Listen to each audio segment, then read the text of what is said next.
Hello everyone, Zane with you, and today we'll show you how to fix and edit mobile view in Shopify. Okay, first thing that you should do is to simply go and open your store. Then after that, you want to go to the dashboard and click on the left side on online store. Then it will open this menu.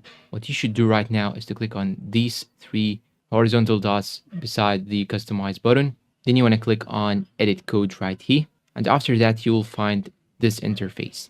Now, what you should do is to scroll down from the left side till you find here assets. Once you find assets, you should click on it and open this folder. Once you open this folder, you should look for theme.scss.liquid. So here it shows like this.